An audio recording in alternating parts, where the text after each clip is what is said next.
The morning Orion Keller walked into the village council hall. He had no idea that the people he had lived beside for 10 years would stand before the magistrate and call him a traitor to his own kind. The air inside the hall was thick with tension, and the smell of unwashed bodies pressed too close together. Orion stood in the center of the room, his calloused hands hanging at his sides, dirt still under his fingernails from the morning's work in his fields. He had been summoned without explanation, pulled from his plow mid-furrow by 2 militiamen who refused to meet his eyes. Now he understood why. Magistrate Harwell sat behind a weathered oak table at the front of the hall, his jowled face set in stern lines. To either side of him stood the village elders, men Orion had shared harvest festivals with, whose children he had helped pull from the river that one terrible spring when the ice broke early. Thomas Grimsby was there, the blacksmith whose forge Orion had helped rebuild after the fire. Martha Hendricks stood with her arms crossed, the woman whose sick husband Orion had sat with through 3 long nights when the fever nearly took him. They all looked at him now with expressions ranging from disgust to carefully maintained neutrality. "Orion Keller," Magistrate Harwell began, his voice carrying through the hushed hall, "you stand accused of consorting with the enemy, of providing aid and comfort to the orc clans that raid our borders and threaten our way of life." The words hit Orion like a physical blow. His mouth went dry. "What? That's not true. We have witnesses," Harwell interrupted, gesturing to the crowd. "People who have seen you with your own eyes speaking with orcs, trading with them, welcoming them onto your property." Thomas Grimsby stepped forward, his broad shoulders blocking the light from the window. "I seen it myself, Magistrate. 3 weeks past, there was an orc woman at his farm. Big thing, green as spring grass, tusks and all. He was talking to her like they was old friends." Orion's heart hammered against his ribs. He remembered that day. The orc woman had been injured, a deep gash across her leg that was beginning to fester. She had collapsed at the edge of his field, and when he found her, she had looked at him with such pain and fear that he could not bring himself to turn away. He had bandaged the wound, given her water and some bread, and sent her on her way. It had seemed the human thing to do. "She was hurt," Orion said, his voice rough. "Bleeding. What was I supposed to do, let her die?" "Yes," Martha Hendricks said coldly. "That's exactly what you should have done. They're monsters, Orion. They killed my brother in the raids 5 years ago. They burned the Crimson Farm to the ground just last winter, and you fed one. Tended to it like it was a person." "She is a person," Orion said, the words coming out more forcefully than he intended. "She spoke to me, thanked me. She was terrified and in pain, and she was a living being who needed help." A murmur ran through the crowd, hostile and sharp. Orion looked around at the faces of people he had known for a decade, searching for any sign of understanding. He found none. Even old Peter Markham, who had taught him how to properly rotate crops when he first bought his land, looked away. "This is not the first incident," Magistrate Harwell continued, shuffling through papers on his desk. "Samuel Yates reports that you refused to join the militia patrol last month when they went hunting for orc raiding parties in the northern woods." "I had to bring in my wheat before the rains came," Orion protested. "I sent word. I said I would go the following week." "But you didn't go at all," Harwell said. "Not that week, not any week since. Some might say you were protecting your orc friends." "I don't have orc friends," Orion said, his voice rising despite his attempt to stay calm. "I helped one injured woman. That doesn't make me a traitor. By the gods, I've lived here 10 years. I've worked beside you all, helped build this community, and betrayed it," someone shouted from the back of the hall. The magistrate raised his hand for silence. The council must deliberate on your fate, Orion Keller. The charges are serious. Consorting with orcs is not merely a moral failing, it endangers us all. If they believe they have an ally here, they may be emboldened to attack. Orion felt the world tilting beneath him. This could not be happening. These were his neighbors, people he had shared meals with, worked alongside during the harvest, celebrated with during festivals. They knew him. How could they believe he would betray them? The great wooden doors at the back of the hall suddenly swung open with a bang that made everyone jump. Cold morning air rushed in, and with it came a figure that made half the crowd gasp and recoil. She was an orc woman, perhaps 20 years old by human reckoning, with skin the deep green of forest moss and small tusks that curved up from her lower jaw. Her dark hair was pulled back in a practical braid, and she wore simple traveling clothes, leather trousers, and a worn linen shirt. She was tall and broad-shouldered, with the kind of build that spoke of a life of hard work and harder trials. But what struck Orion most was her eyes. They were a warm amber color, and they blazed with fury as she strode into the hall. "Stop this," she said, her voice deep and clear, carrying an accent that turned the words slightly guttural but no less understandable. "Stop this now." The militia guards rushed toward her, hands on their weapons, but she made no move to attack. She simply walked forward until she stood beside Orion, her presence like a shield between him and the hostile crowd. "Who dares?" Magistrate Harwell began, but the orc woman cut him off. "My name is Grushka of the Red Oak clan," she said, "and I am the one your people speak of, the one this man helped when she was dying at the edge of his field." The hall erupted in shouts and angry voices. Orion stared at the woman beside him in shock. She had come back. After he had helped her, after she had disappeared into the woods, he had not expected to ever see her again. And now she stood in a hall full of humans who hated her kind, defending him. "Why are you here, orc?" Harwell demanded, his face reddening. "You risk your life coming into this village." "I risk my life because this man risked his own for me," Grushka said simply. "When I was hurt and alone, when I had given up hope of seeing another sunrise, he found me. He did not kill me, though he could have. He did not turn away, though it would have been easier. He bandaged my wounds with cloth from his own home. He gave me water from his own well and bread from his own table. And when I could walk again, he sent me on my way with supplies enough to reach my clan. He asked nothing in return. He expected nothing. He simply helped because it was the right thing to do. The right thing," Thomas Grimsby spat, "would have been to put an arrow through your skull." Grushka turned to look at the blacksmith, and though she made no threatening move, her amber eyes were hard as stone. "Would it? Tell me, blacksmith, what has my clan done to you? Your kind killed. What has my clan done?" Grushka repeated, her voice cutting through his words. "Not all orcs, not the demons of your nightmares, my clan. Me." Thomas faltered, his mouth working soundlessly. "We live in the northern woods," Grushka continued, turning to address the entire hall. "We hunt deer and gather roots and mushrooms. We trade furs with the merchants who are brave enough to meet us at the borderlands. We have done nothing to you. Yet you would have me die in a field for the crime of being born with green skin. Your people raid our farms," Martha Hendricks said, her voice shaking with rage. "They kill our families." "Some do," Grushka acknowledged, and the admission seemed to surprise the crowd. "The Black Fang clan to the east. The Blood Moon clan in the mountains. They are raiders and killers, and my people hate them as much as you do. They attack us too. They say we are weak for not joining their wars, but we do not all raid, we do not all kill. Just as not all humans are cruel, though I have met many who would slit my throat without a second thought." The hall had gone quiet, the angry muttering fading to uncertain silence. Orion found his voice at last.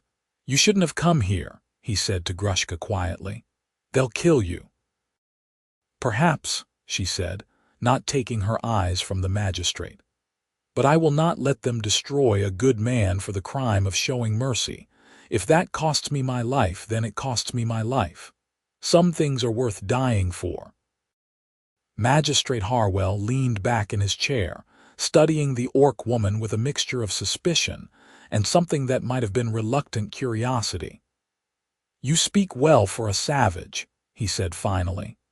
"I learned your language from a trader who visited our clan when I was a child," Grushka said. "He taught me that words are more powerful than axes, and that understanding can bridge even the deepest divides. I believed him then. I still believe it now, though standing in this hall makes it difficult. You cannot expect us to simply forget what your kind has done," Harwell said. "No," Grushka agreed.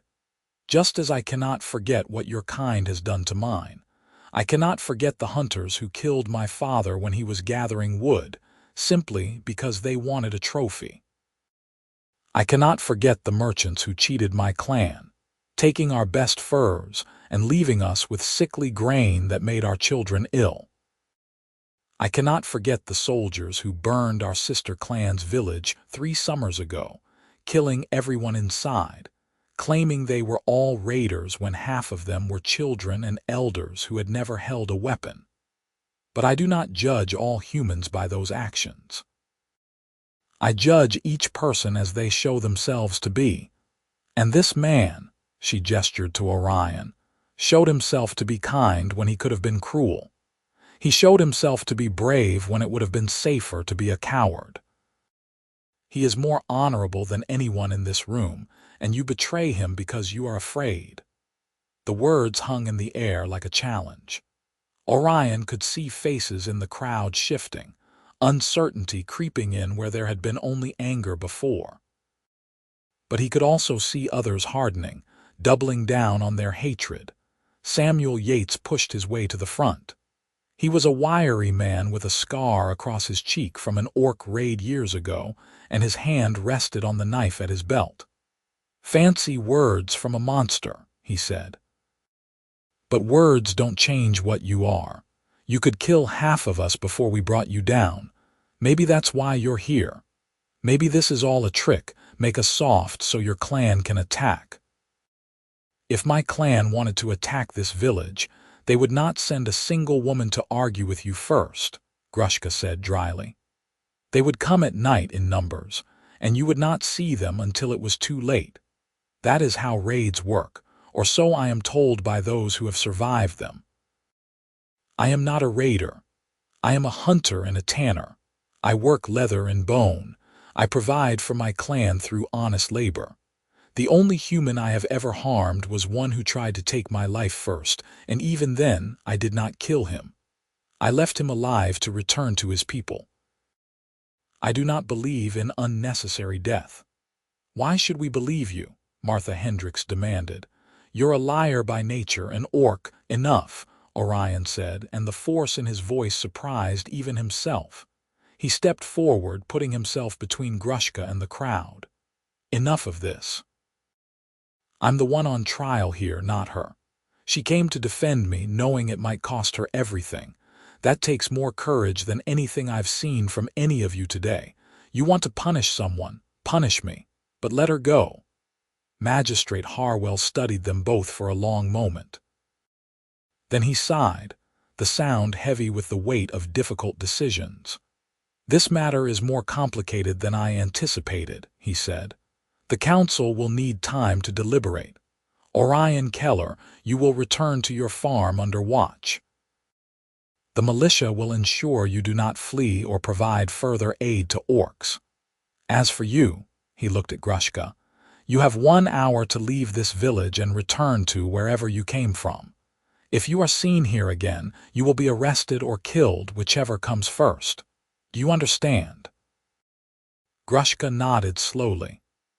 "I understand. But know this, magistrate. If you punish this man for being kind, you tell all the world that there is no room for mercy in human hearts. You tell my people that no matter what we do, no matter how peaceful we try to be, you will always see us as monsters. And then the raiders will be right. They will say there is no point in peace, no point in trying to live alongside humans, and the cycle of violence will continue until one side or the other is destroyed. Is that what you want? The magistrate had no answer for that. He simply waved his hand in dismissal, and the guards began to usher people out of the hall. Grushka turned to Orion, and for the first time he saw something soft in her expression, a warmth that reached her eyes. "Thank you," he said quietly. "You didn't have to do that." "Yes, I did," she said. "You saved my life. Among my people, that creates a bond that cannot be ignored. I am in your debt, Orion Keller, and I always pay my debts." Before he could respond, the guards were pulling him away, leading him toward the door. He looked back once and saw Grushka standing alone in the emptying hall, her head held high despite the hatred radiating from every human eye upon her. Then the door swung shut, and she was gone from his sight. The next 2 weeks were among the longest of Orion's life. The militia posted guards at the edge of his property, watching his every move. His neighbors, the few who had not openly testified against him, now avoided him entirely. When he went to the village to buy supplies, people turned their backs or whispered behind their hands. He had become a pariah, marked as an orc lover and a traitor. But Orion kept working his farm because it was all he knew how to do. He tended his crops and his small flock of sheep. He repaired the fence the winter storms had damaged. He fixed the leak in his barn roof. The work kept his hands busy and his mind from dwelling too much on the injustice of it all. Most of the time, the nights were harder.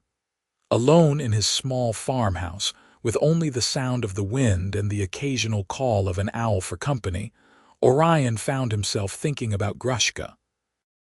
About the way she had walked into that hall knowing she might die. About her words, spoken with such conviction and courage. About her eyes, which had held both strength and kindness in equal measure. He wondered where she was now, if she had made it safely back to her clan. If she thought of him at all. The answer came on a moonless night 17 days after the council meeting. Orion was awakened by a soft tapping on his window, so quiet he almost thought he had imagined it. But then it came again, insistent. He rose from his bed, pulling on his trousers and reaching for the iron poker by his fireplace.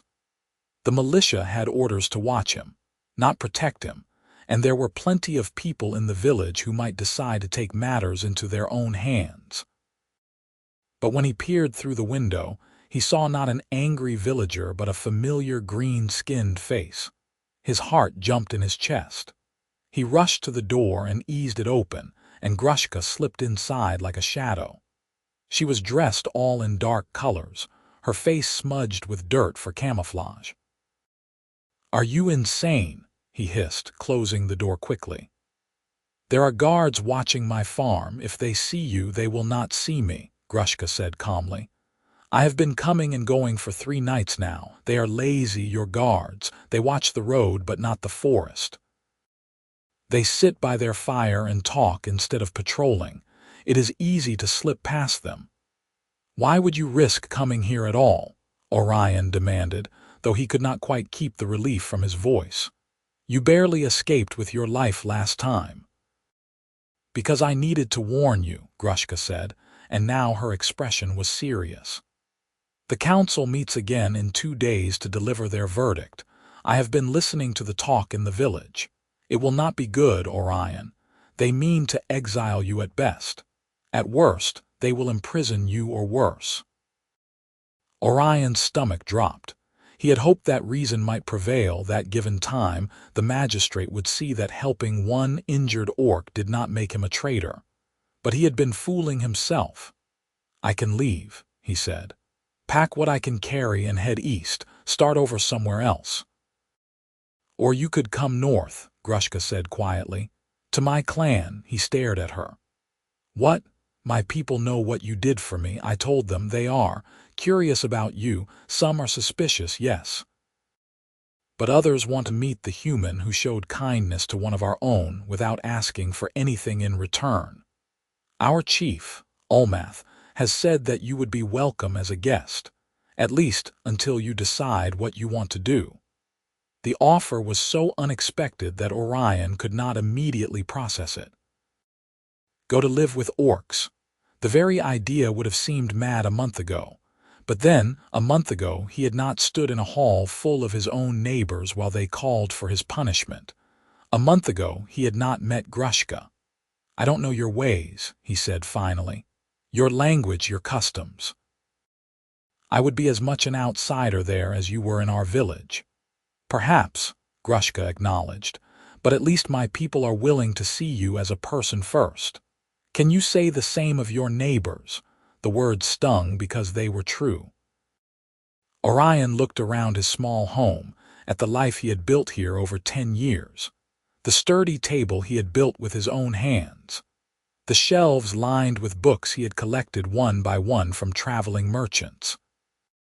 The dried herbs hanging from the rafters, the woven rug his mother had made before she died. This was his home. But what was a home when the people around you treated you like an enemy? I need to think, he said. Grushka nodded. I understand, but do not take too long. After the council delivers their verdict, it will be much harder for you to leave. They will be watching. I will return tomorrow night. If you wish to come with me, be ready. Bring only what you can carry on your back. We will travel fast and far. She moved toward the door, but Orion caught her arm. She tensed, and he realized it was probably the first time he had touched her. Her skin was warm beneath his hand, her muscles firm. Why are you doing this? He asked. You paid your debt. You defended me at the council. You could have gone back to your clan and forgotten about me. Grushka looked at him for a long moment, her amber eyes searching his face. I could have, she agreed. But I did not want to. You are different from other humans I have met. You see me, not the orc, not the monster, me. Grushka. And that is a rare thing. Too rare to simply walk away from. Before he could respond, she pulled free of his grasp and slipped out the door, vanishing into the night as silently as she had come. Orion stood in the darkness of his home, his mind racing. Sleep would not come again that night. Instead, he lit a candle and began to think about what he would pack if he left. And as the hours passed and the dawn crept closer, he realized that the decision was already made. His neighbors had betrayed him. The life he had built here was already lost. But perhaps in the strangest of places, a new life was waiting. The next night when Grushka tapped on his window, Orion was ready. He had a pack stuffed with clothes, food, a few precious books, and tools he could not bear to leave behind. He had said silent goodbyes to his sheep, leaving the gate open so they might wander to neighboring farms where they would be taken in. He had locked his door one last time, knowing he would probably never open it again. Grushka appeared out of the darkness like a spirit, and when she saw his pack, she nodded in approval. You are certain? She asked. No, Orion admitted, but I'm doing it anyway. A small smile tugged at her tusked mouth. That is the best kind of courage. Come, we have a long walk ahead of us. They moved through the night like ghosts, Grushka leading the way with a confidence that spoke of years spent navigating these woods. She avoided the roads and the well-traveled paths, instead taking them through dense underbrush and across streams that left no tracks. Twice they stopped and froze as militia patrols passed nearby, but the guards never saw them. By the time the sun began to rise, they were miles from Orion's farm, deep in territory he had never explored. They traveled for 3 days, stopping only to rest and eat. Grushka was tireless, her long legs eating up the miles while Orion struggled to keep pace. But she never complained about his slower speed, and when he stumbled on the rocky paths, she was there to steady him. On the second night, as they sat by a small fire in a cave that Grushka said was safe, Orion finally worked up the courage to ask the question that had been gnawing at him. "What will your people really think of me?" he said. "You said some are suspicious. What does that mean?" Grushka poked at the fire with a stick, sending sparks spiraling up into the darkness. "It means that some of my clan have been hurt by humans. Badly. They have lost family to raids and hunters. They see all humans as enemies. They will not trust you easily, and some may never trust you at all. But they will not harm you without cause. Our chief has given his word that you are under his protection as a guest. To break that would be a grave dishonor." "But they'll be watching me," Orion said. "Yes, just as your militia watched you." Grushka glanced at him, the firelight casting shadows across her strong features. "It will not be easy, Orion. You will be an outsider in a strange land, but you will be alive, and you will be free to make your own choices. That is more than your own people would have given you." She was right, and they both knew it. Orion settled back against the cave wall, pulling his blanket tighter around his shoulders. "Tell me about your clan," he said. "What are they like?" Grushka's expression softened. "They are my family, not by blood all of them, but by choice. Ulmath, our chief, is old and wise. He has seen 80 winters and remembers a time when orcs and humans traded peacefully. He wants to return to those days, but he knows it may not be possible in his lifetime. His mate, Vraga, is the clan's head tanner. She taught me everything I know about working leather. She is stern but fair. Then there are the hunters Korg, Zasha, and young Tumak. Korg is the best tracker I have ever known. He can find prey in a blizzard. Zasha is deadly with a bow and can hit a rabbit at 100 paces. Tumak is still learning, but he is eager and brave, sometimes too brave. We have to pull him back from taking foolish risks." She spoke of her clan with such warmth that Orion could not help but smile. These were not the faceless monsters his neighbors had described. They were people with names and skills and personalities. "What about you?" Orion asked. "What is your role in the clan?" "I hunt and tan, as I said. I also gather herbs for medicine. My mother was a healer before she died, and she taught me which plants can cure and which can kill. I am not as skilled as she was, but I do my best." Grushka paused, staring into the fire. "I also speak for those who cannot speak for themselves. When there are disputes in the clan, they sometimes come to me to mediate. They say I am fair-minded. I think they just mean I am stubborn." Orion laughed, the sound echoing off the cave walls. It felt good to laugh after so many tense, fearful days. "I think fair-minded is probably accurate," he said. "You certainly argued your case well at the council." "Much good it did," Grushka said bitterly. "They did not listen." "I listened," Orion said quietly. "And so did others, even if they didn't want to admit it. You planted seeds of doubt. Maybe they'll grow into something." Grushka looked at him, and in her eyes he saw something he could not quite name. Hope, perhaps. Or maybe just gratitude that someone believed her words had mattered. "Maybe," she said, "but I am glad you are not waiting around to find out." They reached the Red Oak clan settlement on the afternoon of the third day. It was nestled in a valley between two forested hills, hidden from casual view by a thick growth of ancient oak trees. As they approached, Orion saw that the settlement was larger than he had expected, perhaps 20 structures made of wood and stone, with thatched roofs and carved doorways. Smoke rose from several chimneys, and he could hear the sounds of daily life voices calling to one another, the ring of a hammer on metal, children laughing. But as they entered the settlement, those sounds died away.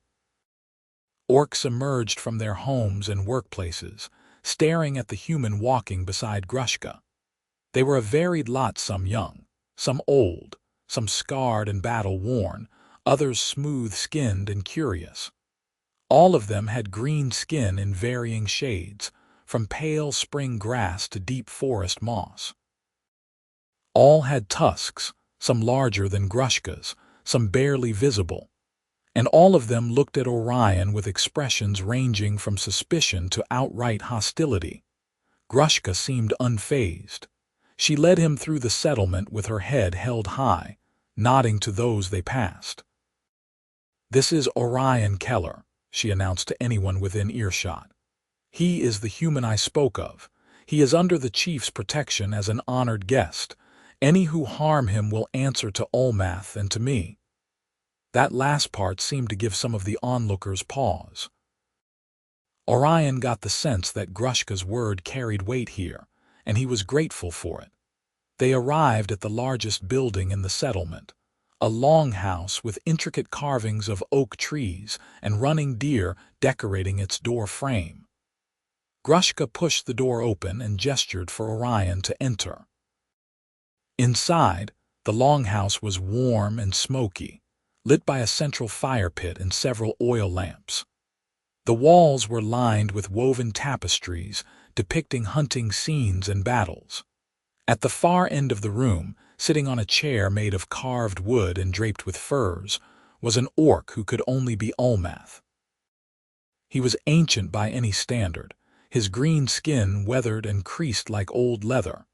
His tusks were yellowed with age, and his dark eyes were clouded but still sharp. He wore a cloak of wolf fur and held a staff of gnarled oak in one hand. Beside him stood a female orc who must have been Vraga. She was nearly as old as Olmath, but her eyes were clear and piercing, and she studied Orion with the intensity of a hawk watching a mouse. Grushka bowed her head respectfully. "Chief Olmath, I have brought the human as I promised." Olmath leaned forward slightly, his gaze fixed on Orion. When he spoke, his voice was surprisingly strong for one so old. "So, you are the one who saved Grushka's life." Orion inclined his head, not sure what else to do. "I am. My name is Orion Keller." "I know your name," Olmath said.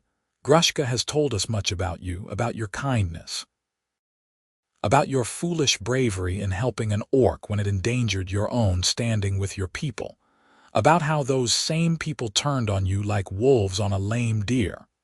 The words stung, but Orion could not deny their truth. "They were afraid," he said, "and fear makes people cruel." "Fear," Olmath repeated, as if tasting the word. "Yes, fear is the poison that has destroyed any hope of peace between our peoples. Humans fear orcs because we are strong and different. Orcs fear humans because they are many and relentless. And so the cycle continues, generation after generation." "Olmath believes it can be broken," Vraga said, her voice gravelly but not unkind. "He is an optimist, my mate. I am not so sure, but he is the chief and I support him, even in his foolish hopes." Olmath waved a dismissive hand. "You say that, but you agreed to allow this human into our settlement. That does not sound like a skeptic to me." "I agreed because Grushka vouched for him," Vraga said. "And Grushka does not vouch for anyone lightly. If she says he is worthy of trust, then I will give him a chance to prove her right. But only a chance." Olmath turned his attention back to Orion. "You understand that you are not one of us. You are a guest here, tolerated because Grushka has called in favors on your behalf. Some of my people are not happy about your presence. They see you as a threat, a spy, or simply a reminder of the humans who have hurt them. You will need to earn their trust, and that will not be easy." "I understand," Orion said. "I'm grateful for the chance." "Grateful is good," Olmath said. "Humble is better. Do not expect to be welcomed with open arms. Do not expect kindness or friendship from those who have no reason to give it. Work hard. Keep your head down. Prove through your actions that Grushka's faith in you is not misplaced. Do that, and perhaps in time you will find a place here. Fail and you will be cast out into the wilderness with nothing. Do you understand?" "I do," Orion said. "Good." Olmath sat back in his chair, looking suddenly exhausted. Grushka, see to it that he has a place to sleep and food to eat. Introduce him to those who will be most important for him to know, and keep him out of trouble for all our sakes. Grushka bowed again. Yes, Chief. As they left the longhouse, Orion let out a breath he had not realized he was holding. That went better than I expected, he admitted. Olmath likes you, Grushka said. Or at least he is willing to give you a chance.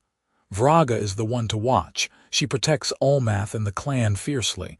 If she decides you are a threat, you will not last a day here. Wonderful, Orion muttered. Grushka led him to a small hut on the edge of the settlement. It was simple, just a single room with a sleeping pallet, a small table and a fireplace. But it was clean and dry, and after days of traveling, it looked like a palace to Orion. This was used by one of our hunters who died last winter, Grushka explained. It has been empty since. You can stay here. I will bring you food and supplies to get you started. Tomorrow you will begin learning our ways. Thank you, Orion said, and he meant it with every fiber of his being. For everything. I know I've said it before, but I don't know how to repay you.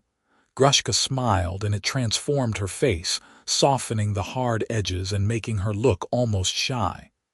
You already have. You reminded me that not all humans are enemies. That is worth more than you know. She left him then, and Orion sank down onto the sleeping pallet, his body aching from the long journey. He was in an orc settlement, surrounded by people who had every reason to hate him. His old life was gone, left behind like a shed skin. The future was uncertain and frightening. But for the first time in weeks, Orion felt something like hope. The next several weeks were a blur of learning and adaptation. Grushka became his guide and teacher, introducing him to the clan and their ways. He learned the orc language, which was harsher and more guttural than the human tongue, full of sounds that made his throat ache until he got used to them. He learned their customs, how to greet an elder with respect, how to show gratitude without giving offense, how to navigate the complex web of relationships and obligations that held the clan together. He worked alongside them, doing whatever tasks were needed. He helped Korg and Zasha haul game back from hunts. He assisted Vraga in scraping hides and preparing leather. He gathered firewood and repaired tools and learned to cook orc food, which was simpler but heartier than what he was used to. The work was hard, and his hands, already calloused from farming, grew even harder. Not everyone welcomed him. Korg, the master tracker, barely spoke to him, offering only curt nods and instructions when necessary. A younger warrior named Draka openly glared at him whenever their paths crossed, and more than once, Orion heard muttered insults in the orcish tongue that Grushka had not yet taught him. He pretended not to notice, but there were others who were kinder. Old Olmath would sometimes call him to the longhouse to ask about human farming techniques, or to share stories of the old days when trade between their peoples was common. Vraga, while still watchful, began to treat him with a gruff respect after he spent an entire day helping her tan a particularly difficult bearskin without complaint. And young Tumak, the apprentice hunter, seemed fascinated by Orion and peppered him with questions about human customs whenever they crossed paths. And then there was Grushka. She was always there, a constant presence in Orion's new life. She taught him the language and the customs. She defended him when others spoke against him. She brought him food when he was too tired to cook and sat with him by his fire when the loneliness grew too heavy. They talked for hours about their lives, their hopes, their fears. Grushka told him about growing up in the clan, about her mother's death from a sickness that no medicine could cure, about her dream of one day seeing the ocean that she had only heard about in stories. Orion told her about his parents, farmers who had died when he was young, about the years he had spent wandering before settling in the village, about the loneliness of a life lived on the edges of a community that never fully accepted him. As the weeks turned into months, Orion realized that something was shifting between them. The way Grushka looked at him sometimes, when she thought he was not paying attention. The way his heart jumped when she appeared at his door. The way they had started finding excuses to be near each other, to work together, to simply exist in the same space. It terrified him. He was a human living among orcs, an outsider tolerated but not truly belonging. And she was an orc woman, strong and brave and beautiful in a way that had nothing to do with human standards and everything to do with who she was as a person. The gulf between them was vast, not just in their species but in their worlds. What could possibly come of this growing connection? But the heart, Orion was learning, did not care about logic. The turning point came on a cold autumn evening. Orion had been in the settlement for nearly 4 months, and the leaves on the great oak trees were turning gold and red. He was sitting by his fire, mending a tear in his cloak when Grushka appeared at his door. She looked agitated, her amber eyes troubled. "What's wrong?" Orion asked, setting aside his work. "There has been news," Grushka said, stepping inside and closing the door behind her. "Scouts report that a human hunting party is in the area. They are tracking something, whether it is game or orcs, we do not yet know, but they are getting close to our settlement. Too close." Orion's stomach clenched. "How many?" "6 men, armed with bows and spears. Korg believes they are from your old village." The words hit Orion like a fist. His old neighbors, hunting in the woods. If they found the settlement, if they discovered he was here, living with orcs, it would confirm every accusation they had made against him. And it might provoke an attack that would get people killed on both sides. "I need to talk to them," Orion said, standing. "I can convince them to leave, to go back." "No," Grushka said firmly. "It is too dangerous. If they see you here, they may kill you on sight." "You are marked as a traitor, Orion. They will not listen." "Then what do we do? Wait for them to stumble onto the settlement? Hope they just go away?" "Ulmath is meeting with the warriors now to decide. But Orion, you should know that some of them want to ambush the hunters. To kill them before they can report back to the village." Horror washed over Orion. "No. That will start a war. If 6 men go missing, the village will send soldiers, maybe call for help from the larger towns. They'll come with torches and swords, and they won't stop until this settlement is ash." "I know," Grushka said quietly. "I've told them this, but they are afraid and angry. They see human hunters near their home and they want to protect their families." "Let me come to the meeting," Orion said. "Let me speak. Maybe I can offer another solution." Grushka hesitated, then nodded. "Come, but do not expect them to listen." The longhouse was crowded when they arrived. Nearly every adult in the clan had gathered, their voices raised in heated debate. Ulmath sat in his chair, his expression grave, while Vraga stood beside him, her arms crossed. The warriors stood at the front. Korg, Zasha, Tumak, and Draka, along with several others Orion did not know as well. When Orion entered, the room fell silent. All eyes turned to him, and the hostility in some of those gazes was unmistakable. "The human has no place in this discussion," Draka said, his voice a low growl. "This is clan business." "He has a place because he knows these humans," Grushka shot back. "He can help us understand how they think, what they will do, or he can betray us," Draka countered. "He could slip away in the night and lead them straight to us."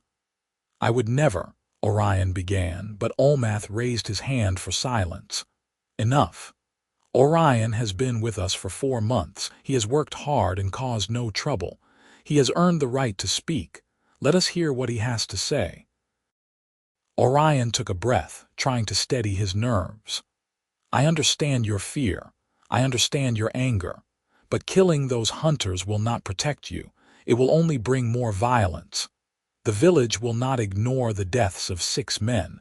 They will come for revenge, and they will bring others with them. The cycle will continue, and innocent people on both sides will die. Then what do you suggest? Korg asked, his voice cold. We let them find us. Let them go back and tell the humans where we live. No, Orion said. We scare them. We make them think these woods are too dangerous to hunt in. We leave signs, tracks, markings, things that will make them believe a much larger force of orcs is nearby. We make them fear that if they continue, they will not return home. Fear will drive them away more effectively than violence, and it will not provoke the village into action. The room was silent for a moment as the clan considered his words.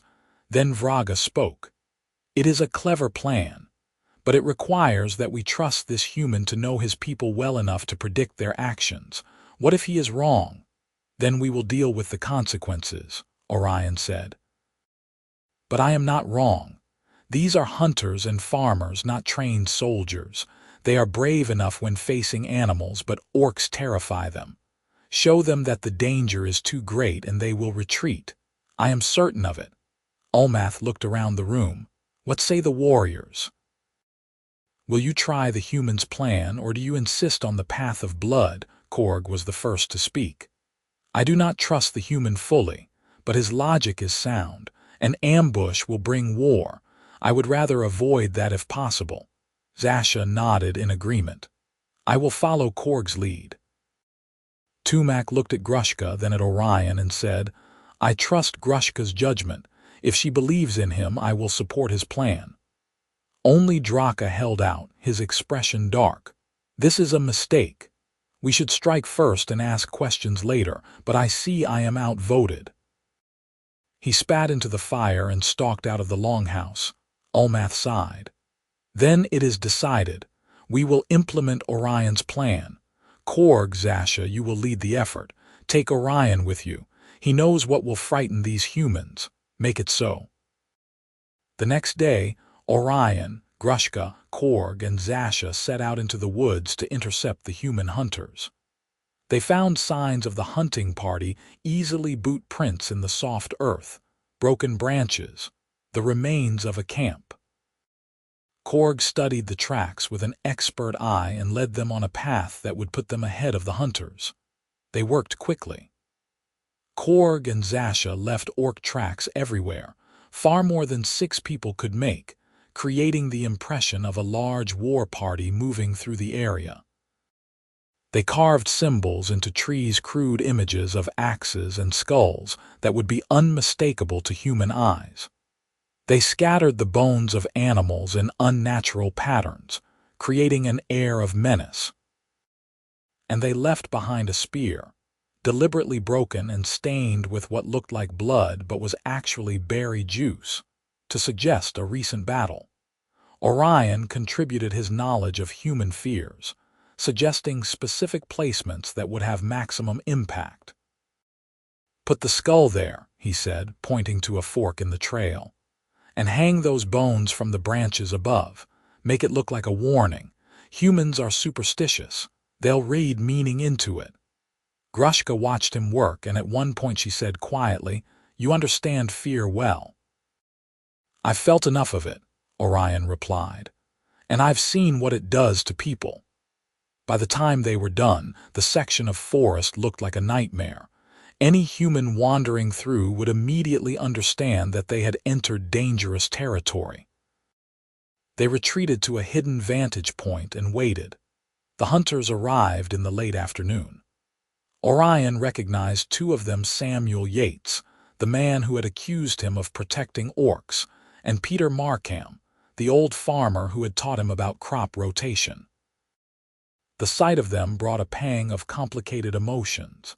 These had been his neighbors, his community. Now they were strangers, and he was hiding in the woods to scare them away. The hunters stopped short when they saw the first set of tracks. Samuel crouched down, studying them, and Orion could see the man's face pale.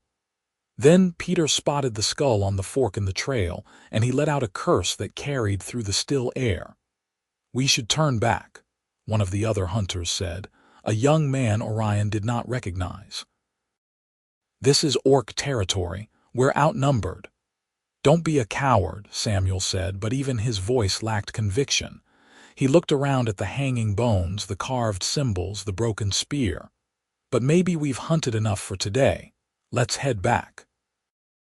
They did not run, but they walked quickly, casting nervous glances over their shoulders. Within minutes, they had disappeared back the way they had come. Orion let out a breath he had not realized he was holding. Beside him, Korg nodded in approval.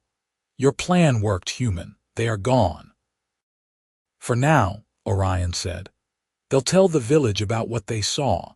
It should keep others from venturing too close for a while." "You did well," Zasha said, and coming from the stoic warrior, it was high praise. As they made their way back to the settlement, Grushka walked beside Orion. "You could have gone with them," she said quietly. "The hunters. You could have revealed yourself, gone back to the human world." "I could have," Orion agreed, "but I didn't want to." "Why?" He looked at her, at the concern in her amber eyes, and realized that he could not hide from the truth any longer. "Because my life is here now, with the clan, with you." Grushka stopped walking and the others moved ahead, giving them a moment of privacy. "Orion." "I know it's complicated," he said quickly. "I know it doesn't make sense. I'm human, you're an orc, our peoples hate each other. But I can't stop how I feel. These last few months, getting to know you, learning from you, just being near you, it's been the happiest I've been in years. Maybe ever. And I don't want to go back to a life where you're not in it." For a long moment, Grushka said nothing. Then, slowly, a smile spread across her face. "You are a fool, Orion Keller." His heart sank. "I know." "I'm sorry. I shouldn't have said, a fool," she continued, "because you think this is one-sided. Do you really believe I have been spending every spare moment with you out of obligation? Do you think I defended you at that council just to repay a debt?" Orion stared at her. You feel the same way." "Of course I do, you stubborn, oblivious human," Grushka said, and she was laughing now, a rich, warm sound that filled the forest. "I have been waiting for you to say something for weeks. I thought perhaps human courting customs were different, that I needed to wait for you to make the first move. But you just kept talking about crops and weather and orc grammar, and I was beginning to think you saw me only as a teacher." Relief and joy flooded through Orion in equal measure. Without thinking, he reached out and took her hand. Her fingers were larger than his, her palm rough with calluses, but her touch was gentle. "I see you as so much more than that," he said. "You're brave and kind and strong. You're the best person I've ever met, orc or human." "And he stumbled over the words, afraid to say them but more afraid not to. "I love you, Grushka." Her eyes widened, and for a moment he feared he had gone too far, said too much too soon. But then she squeezed his hand and pulled him close, wrapping her arms around him in an embrace that was both fierce and tender. "I love you too, Orion. I have for a long time." They stood like that in the middle of the forest, holding each other as the sun filtered through the autumn leaves. Orion felt like he could stay there forever, wrapped in her warmth and strength. But eventually they pulled apart and Grushka looked at him with an expression that was both happy and serious. "This will not be easy," she said. "My people will have opinions. Some will disapprove. They will say we are betraying our own kinds by being together." "Let them say it," Orion replied. "We've both been betrayed by our own kinds already. Maybe it's time we chose each other instead." Grushka's smile could have lit up the darkest night. They returned to the settlement hand in hand, and if anyone noticed, they made no comment. But word spread quickly in a close-knit community, and by the next day it seemed everyone knew that the human and the orc woman had become something more than friends. The reactions were mixed. Olmath, when Grushka formally told him, simply nodded and said, "I am old, but I am not blind. I have seen how you look at each other. You have my blessing for what it is worth. May you find happiness together." Vraga was more cautious. "You walk a difficult path," she told them both. "But Grushka has always been stubborn, and Orion has proven himself worthy. If this is what you both want, I will not stand in your way." Tumak was thrilled, congratulating them with a grin and a slap on Orion's back that nearly knocked him over. Korg and Zasha offered their approval more quietly in the form of respectful nods, but Draka's reaction was predictably hostile. "This is an insult to the clan," he declared loudly in the longhouse one evening. "An orc woman lowering herself to mate with a human. It is unnatural. Wrong." "What is unnatural," Grushka said, her voice cold as winter ice, "is your hatred. Orion has proven his worth a dozen times over. He has worked alongside us, helped us, protected us. He is more honorable than you will ever be, Draka, and who I choose to love is not your concern." Draka had no response to that, but his glare promised that the matter was not settled in his mind. Despite the opposition, Orion and Grushka built a life together. Orion moved out of his small hut and into Grushka's home, a slightly larger dwelling with room for two. They worked side by side during the days hunting, tanning, gathering, and at night they sat by the fire and talked and laughed and simply enjoyed each other's presence. Winter came, blanketing the settlement in snow. It was a hard season with game scarce and the cold biting. But Orion found that he did not mind. He had Grushka to keep him warm and the clan to keep him fed and safe. He taught them some of the human farming techniques he knew, ways to store food more efficiently and to prepare for lean times. And in return, they taught him their ways how to track in the snow, how to read the weather by the behavior of animals, how to survive in the wilderness with nothing but a knife and determination. Spring arrived, and with it, new challenges. Scouts reported that human activity in the area was increasing. The village had sent more patrols into the woods, emboldened by reports that the orc threat had diminished. Olmath called a council meeting to discuss how to respond. "We cannot continue to hide," Korg said. "Eventually they will find us, and when they do, they will attack. Then we should strike first," Draka argued. "Show them that we are not to be trifled with." "That will only escalate the conflict," Orion countered. "If you attack, they will retaliate, and they have more people, more resources. They will grind you down eventually." "Then what do you suggest?" Draka sneered. "That we surrender. Beg for mercy, no," Orion said. "I suggest we talk, negotiate, find a way to coexist." The longhouse erupted in shouts and arguments.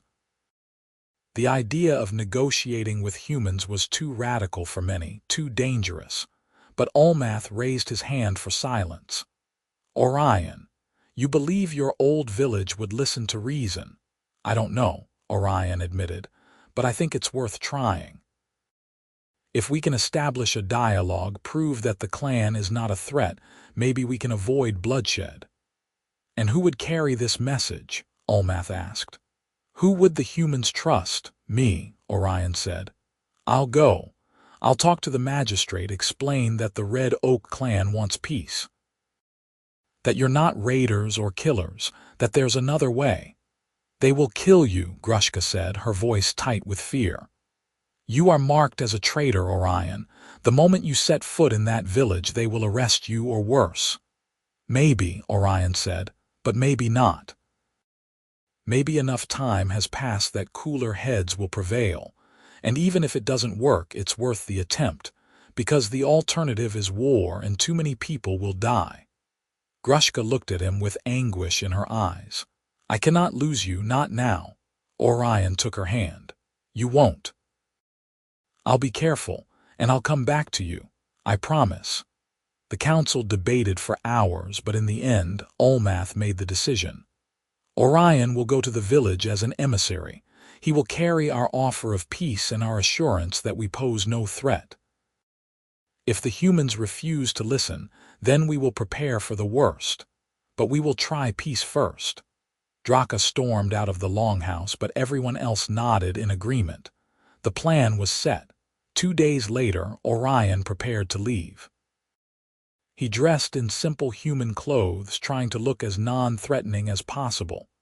Grushka helped him pack supplies, her movements sharp and tense. "I don't like this," she said for the 10th time. "It feels wrong, dangerous." "It is dangerous," Orion agreed, "but it's the right thing to do. I should come with you. I defended you once before in that hall. I can do it again." "No," Orion said firmly. "If you come, it will only inflame the situation. They'll see you as a threat. I need to do this alone." Grushka pulled him into a fierce embrace. "Come back to me," she whispered. "Swear it." "I swear," Orion said, and he meant it with every fiber of his being. He left at dawn, retracing the path he had taken months before. The journey was familiar now, and he made good time. By the second day, he could see the village in the distance, its buildings and fields spread out in the valley. He approached cautiously, half expecting to be stopped by guards or militia. But the road was quiet. He walked through the gates unchallenged, and people stared at him with a mixture of shock and confusion. Orion Keller, the traitor, had returned. He went straight to the magistrate's hall. Harwell was inside, sitting at his desk and reviewing papers. When he looked up and saw Orion, his face went pale. "You," he said, "you have some nerve showing your face here." "I need to talk to you," Orion said. "Please, it's important." "Important?" Harwell stood, his expression hardening. "You fled before we could deliver our verdict. You abandoned your home and your responsibilities, and now you return as if nothing happened." "I return because I want to prevent a war," Orion said.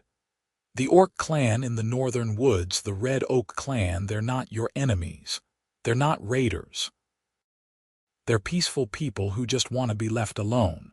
But your patrols are pushing into their territory and they're getting scared. If this continues, someone is going to get hurt." "Peaceful," Harwell repeated incredulously. "Orcs are not peaceful, Orion. They're savages." "No, they're not," Orion said, struggling to keep his voice calm. "I've lived with them for months. I know them. They're farmers and hunters, parents and children. They're just like us. And they want peace. I'm here to offer you a treaty, a way for both sides to coexist without violence." Harwell stared at him for a long moment. Then he sighed and sat back down. "You really believe that, don't you? You believe orcs can be reasoned with?" "I know they can," Orion said, "because I've done it. Please, magistrate, give them a chance." Harwell drummed his fingers on his desk, clearly torn. "If I agree to this, if I even consider it, there will be people in this village who will call for my head. They want blood, Orion. They want revenge for all the wrongs orcs have done them."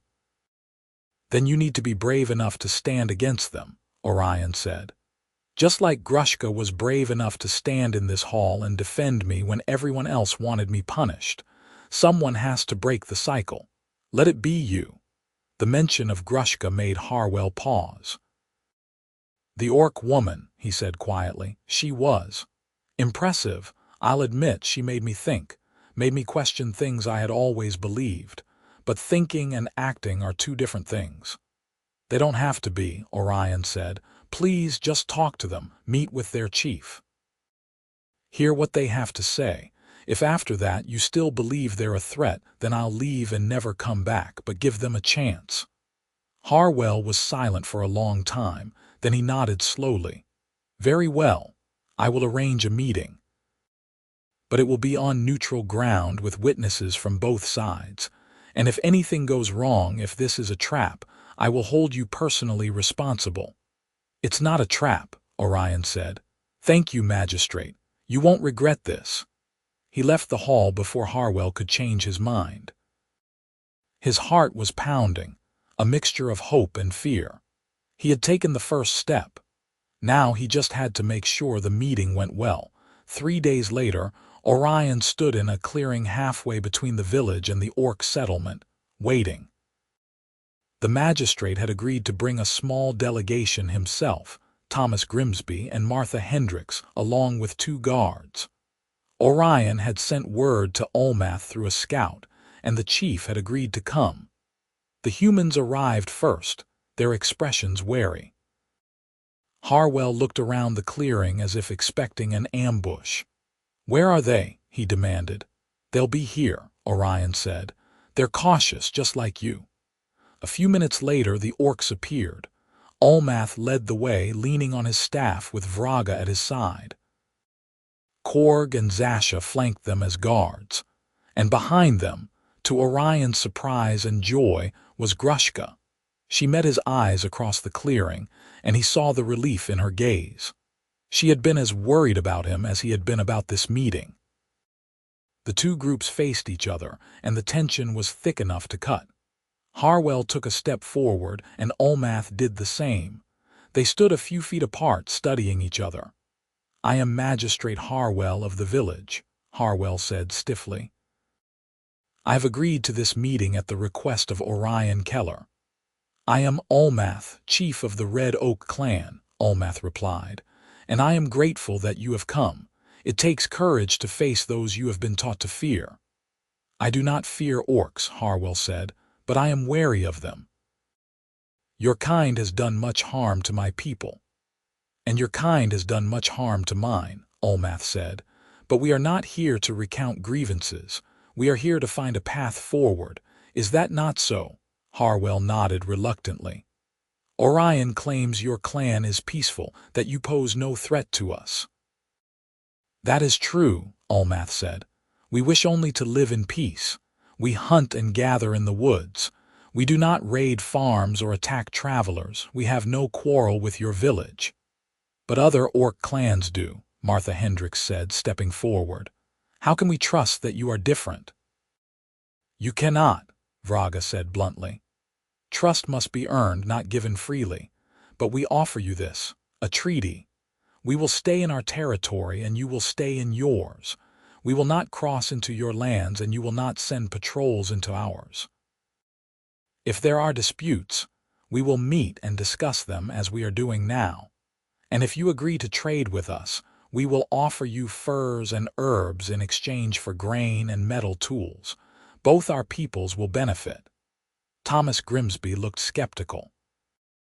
"And what's to stop you from breaking this treaty the moment it suits you?" "What is to stop you?" Korg countered. "Trust must go both ways." The 2 groups stood in silence, weighing the proposal. Orion could see the doubt in the humans' faces, the fear, but he could also see something else: hope. A tentative, fragile hope that maybe, just maybe, this could work.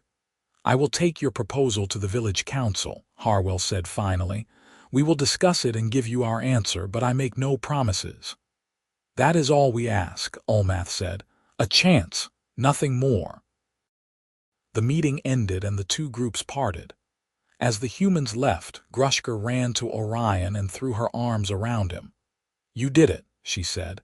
"You brought them here, you started the conversation." "It's not over yet," Orion said. "They still have to agree, but it's a start." The village council debated for a week. Orion stayed in the settlement, waiting anxiously for word. Finally, a messenger arrived, young Peter Markham's son, carrying a sealed letter. Orion opened it with trembling hands and read the contents. The village agreed to the treaty. There were conditions, of course, boundaries to be respected, a schedule for regular meetings to address concerns, and a trial period during which both sides would be watched carefully. But it was a yes, a chance for peace. Orion could hardly believe it.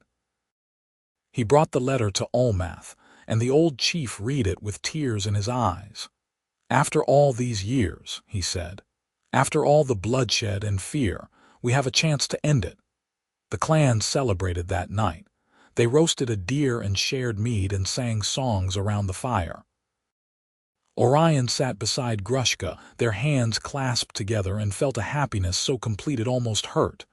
"We did it," Grushka said softly. "We actually did it."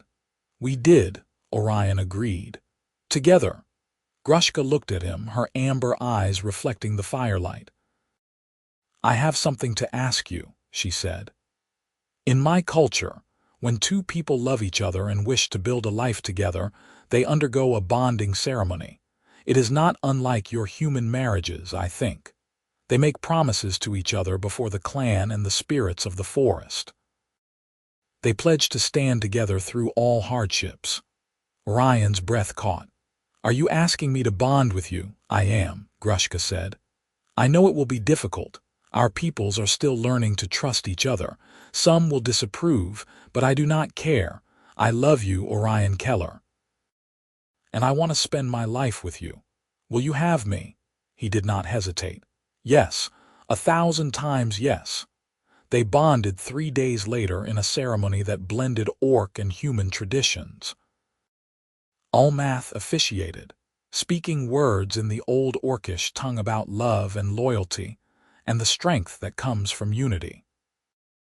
Orion and Grushka exchanged gifts. He gave her a necklace carved from wood, depicting 2 intertwined trees, and she gave him a cloak made from the finest leather she had ever tanned, embroidered with symbols of protection. They made their vows before the clan, promising to stand together through whatever came, to support and cherish each other, to build a future that honored both their peoples. And then, as the clan cheered and the fire roared, they kissed. It was a kiss that spoke of all the trials they had endured and all the joys yet to come. A kiss that sealed their bond and their love. The treaty between the village and the Red Oak clan held. It was not always easy. There were misunderstandings and moments of tension. But whenever problems arose, Orion and Grushka were there to mediate, to translate not just languages but intentions and fears. They became a bridge between the two peoples, proof that understanding and love could overcome even the deepest divides. Over time, the fear and hatred began to fade. Orcs and humans traded in the borderlands, exchanging goods and stories. Children from the village played at the edge of the woods and sometimes caught glimpses of young orcs doing the same. The old prejudices did not disappear entirely. They were too ingrained for that, but they softened. And little by little, the two communities learned to coexist. Orion and Grushka built a home together on the edge of the settlement, a place that felt like theirs. They tended a garden where human vegetables grew alongside orcish herbs.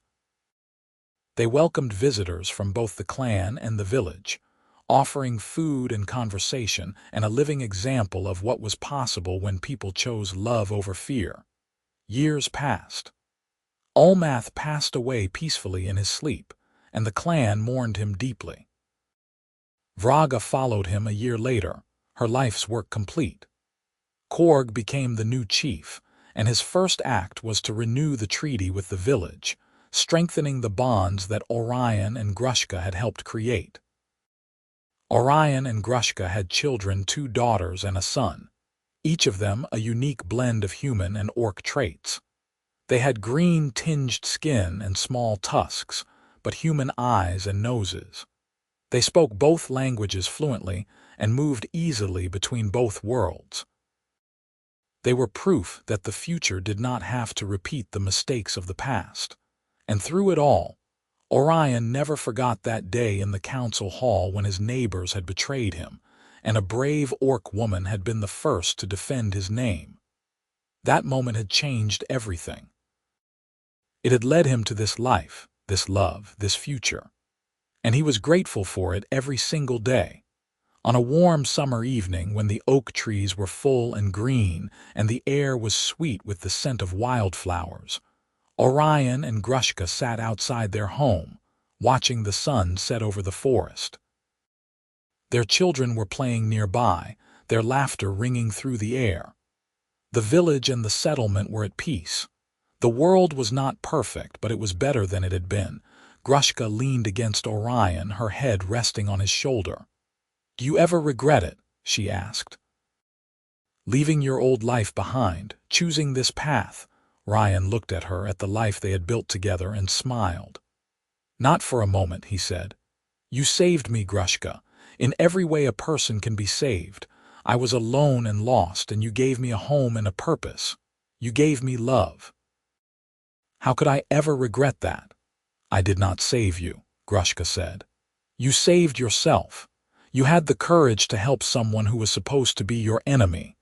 You had the strength to walk away from a world that did not value you, and you had the wisdom to see beyond the lies and the hatred. I just happened to be there to witness it." "You were more than a witness," Orion said. "You were the catalyst. The moment you walked into that hall and defended me, everything changed. You showed me that there was another way, that I didn't have to accept the world as it was, that I could fight for something better." Grushka smiled, and it was a smile full of love and contentment. "Then we saved each other," she said, "and that is as it should be."